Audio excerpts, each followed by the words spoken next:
Hello, hello, hello, hello. This is Tevs of the Unknown, and I'm here to talk about the first ever WWE PLE on ESPN, happening this Saturday at 7 p.m. Eastern, 6 p.m. Central. I've got Hulu TV that includes Disney Plus, so I'm good. I got ESPN as part of the thing, so I'm good. I feel bad for those who have to pay extra though. It really sucks, but again, I keep saying it's TKO's greed. And I'm gonna get into that in another video having to deal with their location for WrestleMania. Anyways, but if you have YouTube TV or Hulu TV, Hulu Live TV. And VPN. I know people use VPNs. I never use VPNs. I'm always scared to use VPNs. Yes, I'm lame. Sue me. But I think Stephanie got in trouble. I think Stephanie for her little podcast on ESPN that she got in trouble for having the VPN thing. See, advertising VPN and ESPN's like, what the fuck? Anyways, back to it.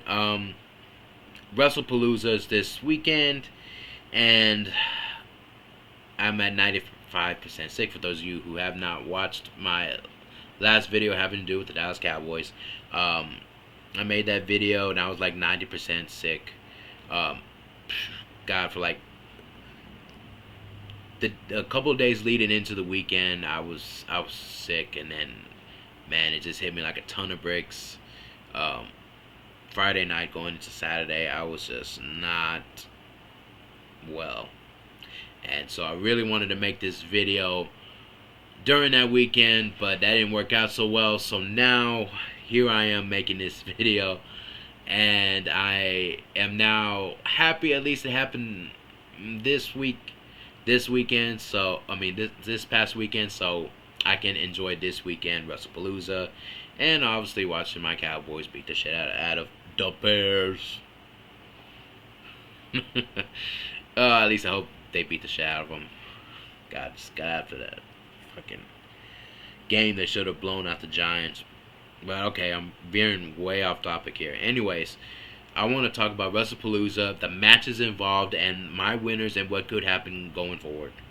So, without further ado, let's go ahead and jump right into this one. The Usos versus Bronson Reed and Braun Breaker. The greatest tag team of all time, in my viewpoint. The Usos taking on the Brawns.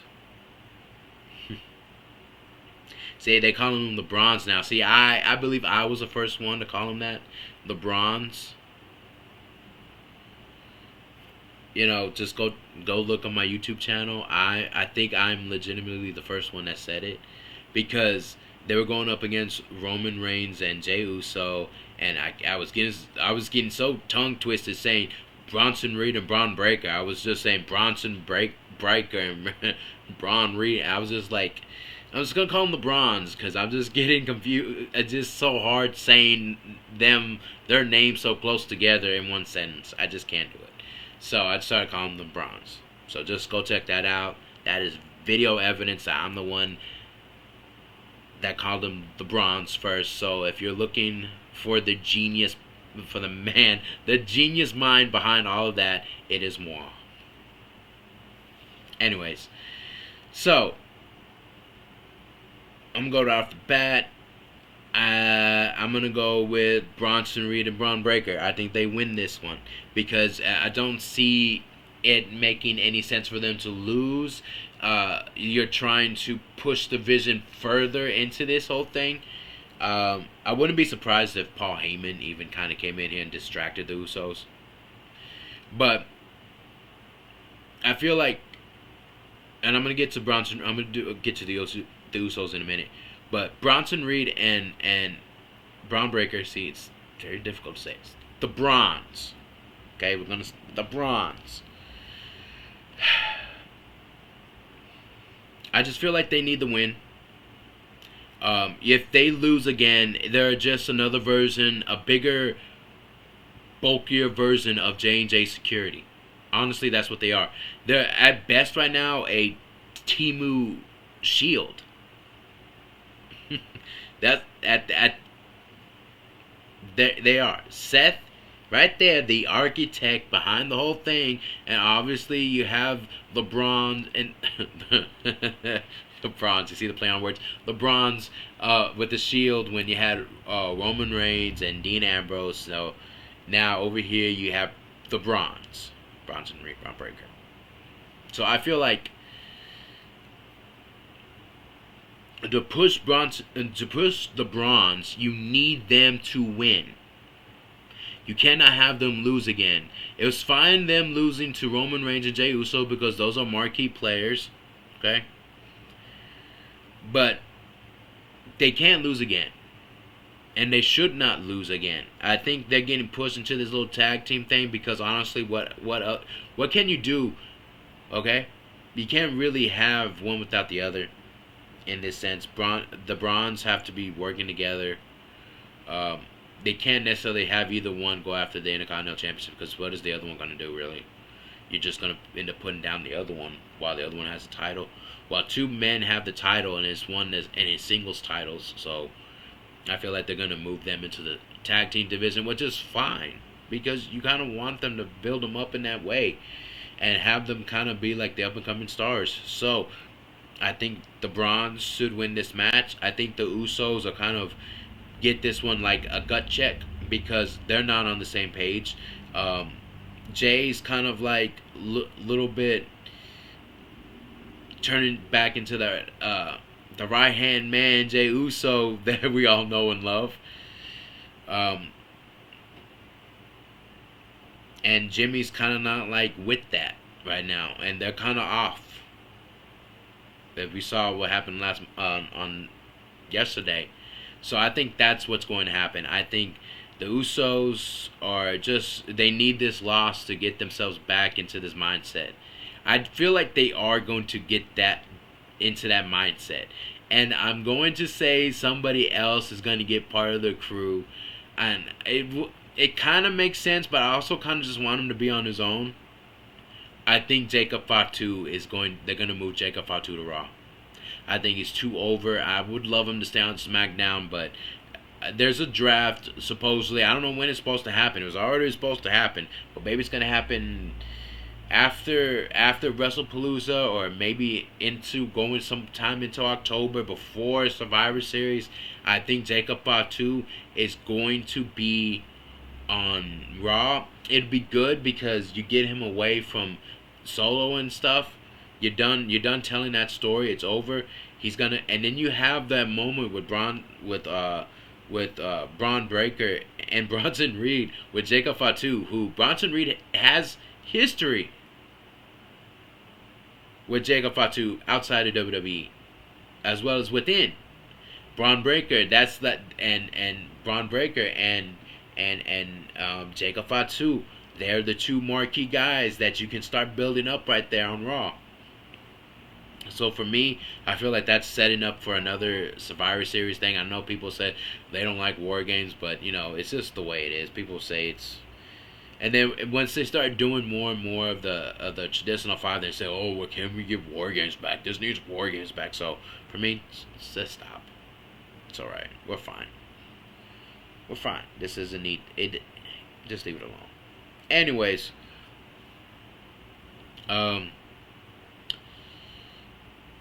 so I just feel like the Usos may feel like the Usos in the beginning of the match, but as the match starts going on, I just feel like I feel like Paul Heyman's going to interfere too.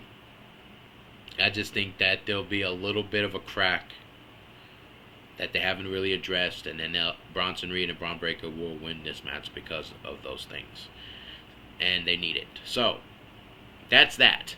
Now moving on. So moving on, we got CM Punk and the returning AJ freaking Lee versus Seth Rollins and Becky Lynch. Now, AJ Lee's been gone from the ring 10 years, man. But it didn't stop people from wanting her back. And I said this in the other video. Seriously, definitely go check it out. CM Punk and AJ Lee. Two names that you never thought would be in a 2025 headline for a PLE match for WWE. Never. And yet, it's happening. Now, it really started ramping up like when CM Punk came back to AEW and everybody's like, oh, AJ Lee could come back. You know, AJ Lee can be brought into this situation. And then it didn't work out because CM Punk and AEW, thank you, Jungle Boy, for that. And it didn't work out with those two. So now CM Punk returns to WWE, which was a shock at Survivor Series. That was crazy. And then it really started kind of like, hey, AJ Lee could return because CM Punk's back in WWE. AJ Lee could come back. Come on, come on, come on. And it was just that thing where we were just hoping online. They were saying, AJ Lee, come back. They were saying, Royal Rumble, AJ Lee, come back. But it was never going to happen. Circumstances needed to change. AJ Lee was still going through things. But eventually, one of the greatest things happened in 2025.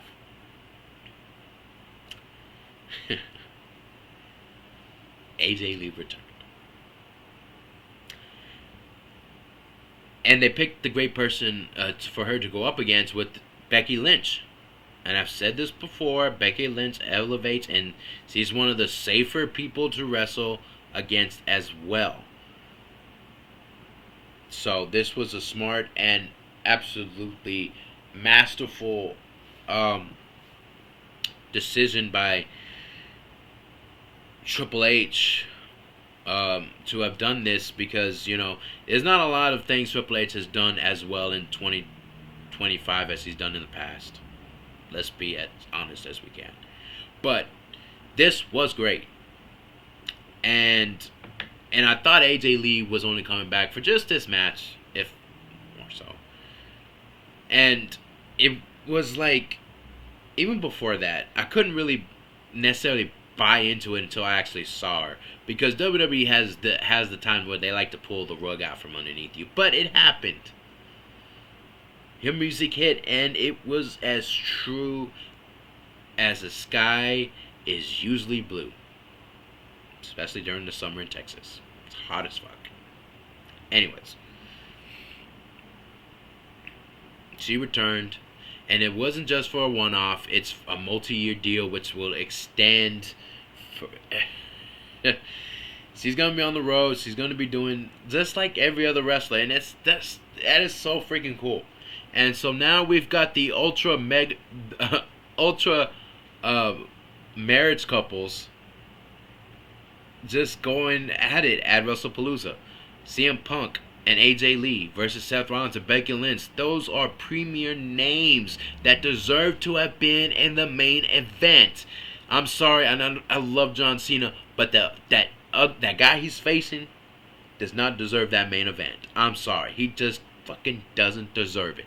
CM Punk, AJ Lee, Seth Rollins, and Becky Lynch in one match, that deserved to be the main event. Shame on you, Triple H. And TKO, because I'm pretty sure TKO is mostly behind it, and they seem to fuck up everything. But we got this happening. So I feel like the winners of this match, I feel like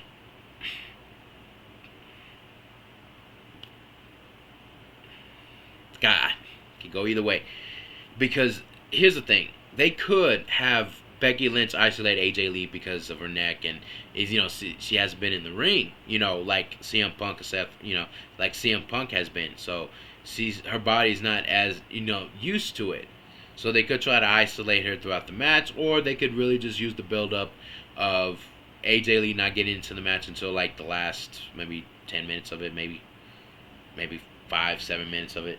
And eventually, I feel like CM Punk Seth Rollins is going to spill out into like the crowd or to the back or whatever. And then we're going to have AJ Lee versus Becky Lynch going back and forth, back and forth. I think Becky Lynch can hit her with a manhandle slam. AJ Lee's going to kick out. She's going to try to hit her again, but then AJ Lee's going to reverse it into a Black Widow. Get this girl nearly tapping, but Becky Lynch will not tap. I don't think Becky's going to tap. I mean, nah, I don't think it's going to happen. I think Becky Lynch somehow is going to get out of it. It's going to go back and forth, but then eventually AJ Lee's going to win with a roll of victory. Becky Lynch will be enraged, and here's why I think this needs to be done. I think Becky Lynch needs to take out AJ Lee. I don't know if she has to grab a weapon, a weapon. I don't know if she. I don't think they'll do the Seth Rollins curb stomp thing. I was thinking about that, but they did that once, but with Becky Lynch getting hit with the end of days with Baron Corbin, and then Seth Rollins went all crazy, So there's a possibility, a very small possibility, Seth Rollins could go running back out into the ring and curb stomp AJ Lee, but I highly doubt that that's what's going to happen. I think if anybody's going to take her out, it's going to be Becky Lynch. Becky Lynch is going to take her out. She's going to target the neck, messed up neck of AJ Lee. Not as messed up because she's going to be wrestling, but they brought that up this Monday about her taking a bump and then her having the neck problem. So I think that will be brought up, and I think that Becky Lynch is going to target that neck, and she's going to take AJ Lee out. And I feel like that match, AJ Lee versus Becky Lynch, the two gut checks of the women's division, the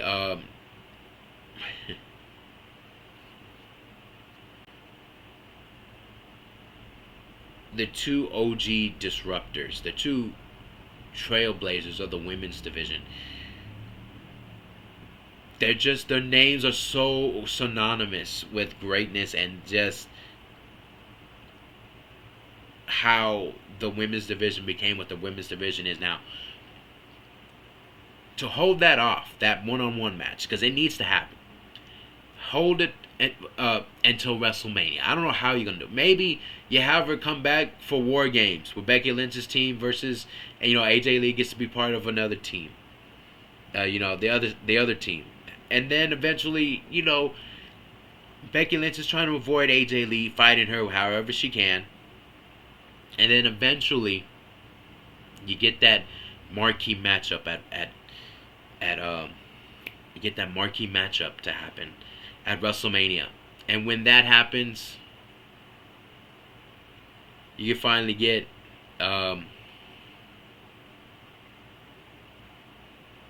AJ Lee versus Becky Lynch Intercontinental Championship match. Women's Intercontinental Championship match at WrestleMania. At, again, Vegas, but it is what it is. To have that happening, that match right there, that is a money match.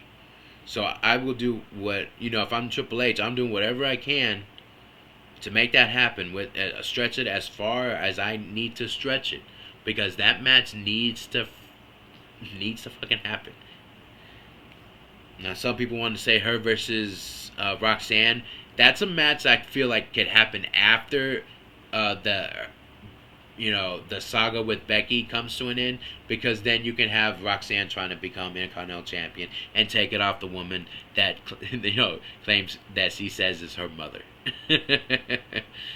and AJ Lee says that it's her child. Roxanne's her child.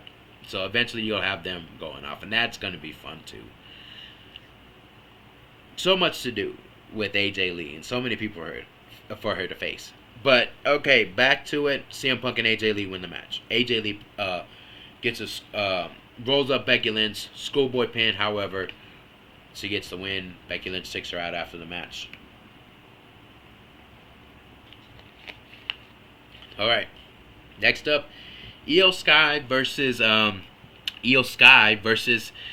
Stephanie Vaquer for the Women's World Championship. Now, it was supposed to be Naomi versus Stephanie Vaquer, Clash of Paris, but it didn't work out because um, Big Jim put a baby in Naomi. Congratulations to those two. Um,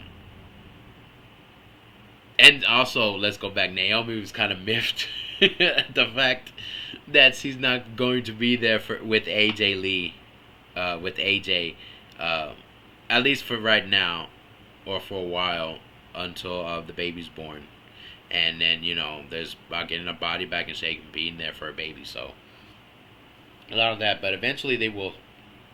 It'll be awesome to see them together. Anyways, Io Sky. I've loved her since NXT. She has been my favorite since I saw her in NXT, especially when she turned heel. And then she got to WWE, and it was kind of like she kind of had some moments, and then when she became part of Damage Control. When she was part of Damage Control, she had her moments. But as time went on, she really started to kind of show that she could wrestle, she could go in the ring. But it wasn't until after Damage Control was over, essentially, with Bayley and that, and she lost the title. I think when she became babyface, people organically fell in love with her. And also, again, WWE, I need you to give me this shirt of Io going like this, because your shirts for Io are generic as hell. Y'all need to step it up for her. Come on, you guys. That's all I'm asking for is this. Now, I'm gonna keep saying it until the video, in any video that I have to talk about Io Sky, until a shirt like that comes out into your shop. So, anyways, and another person who is organically loved by the fans is Stephanie Vaquer, who has barely been on TV, and people loved her. It was like love at first sight.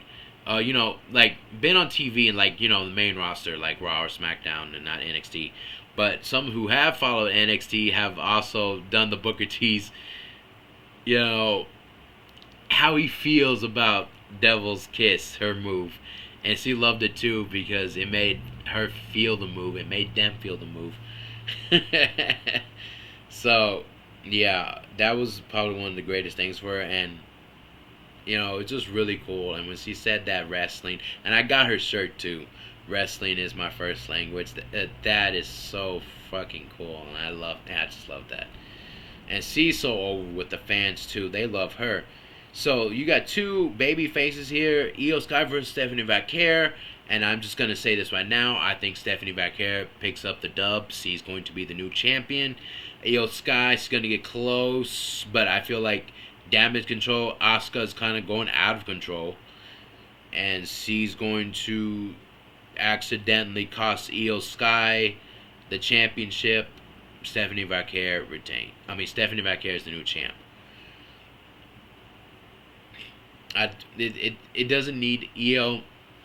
You don't need, for Stephanie Vaquer. You don't need to have this journey of the good guy having to go through insurmountable obstacles and shit like that, going through a whole journey after a loss and trying to find himself and shit like that. That worked with Cody, and that kind of worked with Sammy and a little bit with Jay. You don't need to do that. That's one of the biggest problems with Triple H's booking, is he thinks that every good guy needs to go through incredible, insurmountable odds all the time. No, it doesn't need to happen all the time. Just to certain characters that deserve that need to have that. Stephanie Vaquer does not need that. She is great all on her own. Let her have her time to shine, and let's see where we can go with there with Stephanie Vaquer. And then on that other side, you can just have Io versus Asuka eventually, because Asuka's going to cost Io, and it's going to cause even more of a rift with Kairi in the middle, who is being as lovable as she can be. And it's just, that's what's going to happen. Io Sky versus Asuka. That's it. You don't need to make it a bigger deal than what it is. Stephanie Vaquer, new women's champion. Moving on. Cody Rhodes versus Drew McIntyre. Cody Rhodes is winning. I don't see Drew losing at any point unless somehow The Rock comes out and somehow screws over Cody Rhodes for not selling his soul to him, and Drew McIntyre did. who knows? I just feel like this thing could go back and forth. I love Drew McIntyre. I want him to be World Heavyweight Champion because he deserves it. He has been putting on a master class with his promos and storytelling in the ring, on the mic. That man is gold, and he deserves World Heavyweight Championship. He deserves a World Heavyweight title around his waist. He deserves it. And damn it, I don't think he's going to get it right here. Cody Rhodes is going to win. And there's no reason for Cody Rhodes to lose right now after he just won the title back. But then again, if you look at the Rock situation, The Rock, he had his title for about a month or a week or so with him and Mankind going back and forth. So, it could happen, but I don't think it will.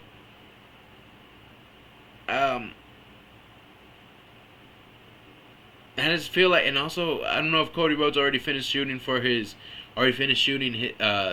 his shooting for a Street Fighter. I'm not sure. We'll see what happens down the road. But I think it's going to be I think it's going to be Cody Rhodes beating Drew McIntyre, even though I'm going to be rooting for Drew McIntyre. All right. Last but not least, John Cena, the GOAT, versus Brock Lesnar. John Cena could have faced anybody else for this shit. I honestly just feel like John Cena just totally got fucked by TKO with this whole shit. Look, man, I don't think Brock Lesnar is...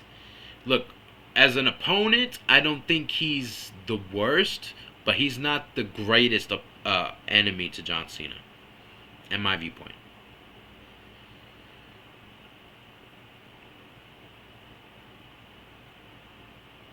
In my viewpoint. I'm not saying he's the worst, and I'm not saying he's the greatest. He's somewhere in between. He's someone that you could have just left off. He's got all those. He's named in so many lawsuits. I just don't see what was the deal. And people want to say, well, TKO made sure. When the lawyer of Janelle Grant came out and said that they're going to seek more legal action, what was that? And look, man, and I don't want there to be a dark, oh my god, I'm not even talking right, a dark cloud to be hung over John Cena's retirement tour. But damn it, he already had one where The Rock just walked out because he didn't like the way creative shit was going on and left us with fucking Travis Scott and John Cena heel turn that just turned out to deflate during that whole heel run because they didn't know what else to do. And now you got to deal with Brock Lesnar. Are you fucking kidding me?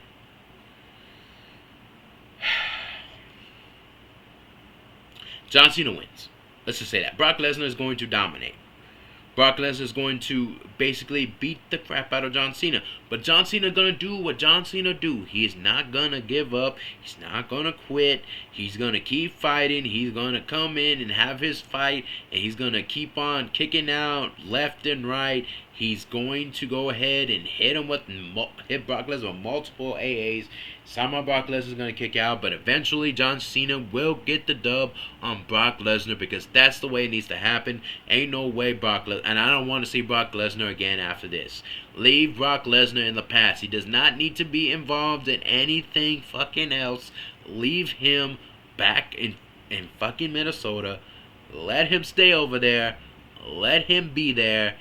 John Cena moves on with his retirement tour to hopefully fight more and better qualified opponents going forward. It does not need. He didn't need Brock. He really didn't. But that's where we're at right now. So, John Cena needs to beat Brock Lesnar. And that's how I figure WrestlePalooza to be out. Now, I think all these matches are going to be pretty great. I do feel like the slow one will be the Usos and Bronson Reed and Braun Breaker for a minute, and then it'll pick up. Um, Cody Rhodes and Drew McIntyre will probably pick up as well, start off slow. But I think mostly Io and Stephanie back here, that match is going to be right up there with, excuse me, it's going to be right up there with CM Punk and AJ Lee versus Seth Rollins and Becky Lynch as match of the night, and go either way. Storytelling, CM Punk and AJ Lee, Seth Rollins and Becky Lynch, and then Io Sky and Stephanie back here with the wrestling ability. It's like this. So, but I'm going to go CM Punk and AJ Lee versus Seth Rollins and Becky Lynch being match of the night. Because AJ Lee's back, baby. Home where she belongs. Alright, thank you guys for watching. It's been a long video. I'm going to go ahead and try to work out. Thank you guys for watching. Let me know in the comment section what you think could happen going forward. Do you think WrestlePalooza is going to be a hit? We'll have to wait and see. I hope it is, but you never know. You know, you can always have duds or you get surprises. Like I got surprised by Evolution 2, and I said this in that video. I was so surprised at how there was hardly a build to most of those matches, but that was easily the best. If not one of the best, it was, if not the best, it was one of the best PLEs out of the whole fucking year. So, anyways, we'll see. But I'm so hyped for AJ Lee's first match. Anyways, you guys, like, comment, and subscribe. You guys stay safe out there. Much love to all of you guys. See you guys in the next video.